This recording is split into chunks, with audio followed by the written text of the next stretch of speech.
May panahon na pinapanood ko lang ang mga online content creators na naiimbitahan sa mga ganitong event at habang pinapanood ko sila lagi kong naiisip kailan kaya darating yung pagkakataon ko. At ngayon, dumating na siya. Sa unang pagkakataon bilang full-time content creator, naimbitahan ako sa Shopee Collab Home Fair. Pero sa likod ng imbitasyon na to, may mga storya na hindi alam ng mga tao. May mga araw na ako lang mag-isa ang nagsisetup ng camera. May mga videos ako na minsan halos walang views. May mga gabing napapatanong ako kung tama pa ba tong landas na pinili ko. Pero kahit walang kasiguraduhan, tuloy lang. Dahil naniniwala ako na balang araw, may bunga rin ang bawat effort ko. At isang araw nga, may isang email na dumating sa akin mula sa Shopee na inaanyayahan akong dumalo para sa home fair nila. Simple lang para sa iba, pero para sa akin, isa itong paalala na may nakakakita pala sa mga ginagawa ko na baka may patutunguhan pala talaga lahat ng pagpupuyat at pagod ko. At ngayong araw, hindi na ako nanonood lang, kasali na ako.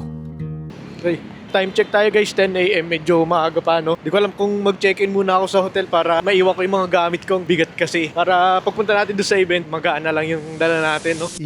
Outfit check. Outfit check. Yun, nabook na. Yan. Habang papalapit ako sa venue, hindi ko maipaliwanag yung excitement. Hindi dahil sa event, kundi dahil sa simbolo nito. Proof na may progress kahit mabagal, kahit minsan hindi ko nakikita.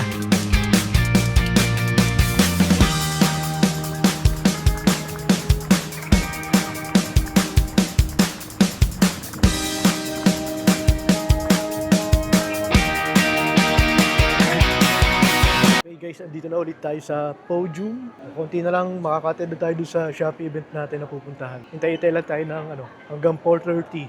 Libot-libot muna tayo dito, guys.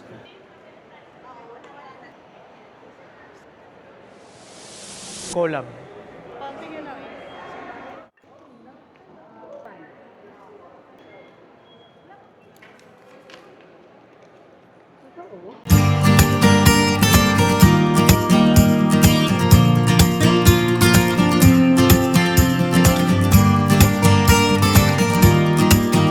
Pagpasok ko pa lang, para akong bata na nasa candy store. Napakaraming brands, pero may isang bagay akong na-realize. Lahat ng creators dito, may kanya-kanya kwento, may kanya-kanya simula, at halos lahat kami, hindi instant yung success. Dati kasi akala ko kailangan mo maging sikat bago ka mapansin. Kailangan mo magkaroon ng malaking following. Kailangan mong maging viral. Pero mali pala. Ang mas mahalaga ay ang consistency. Yung paglabas mo araw-araw kahit walang nanonood. At yung pinakamahalaga, yung paniniwala mo sa sarili mo kahit wala pang ibang naniniwala. Sa pag-attend ko dito, hindi freebies yung mahalaga sa akin, kundi yung patunay na may bunga pala talaga yung pagtsatsaga ko, na maraming oportunidad ang pwedeng dumating kapag hindi ka sumuko. Pagkatapos ng event, pareho pa rin naman yung gagawin ko. Pero ang pinagkaiba, iba na sa pakiramdam. Dahil simula ngayong araw, may panibagong dahilan para magpatuloy. Kung may isa akong natutunan sa araw na ito, hindi mo kailangan maging malaki para magsimula. Pero kailangan mong magsimula para lumaki. At minsan, ang mga pagkakataong pinapangarap mo, dumadating lang yan sa mga taong hindi tumitigil. Kaya kung may pangarap ka rin, ituloy mo lang.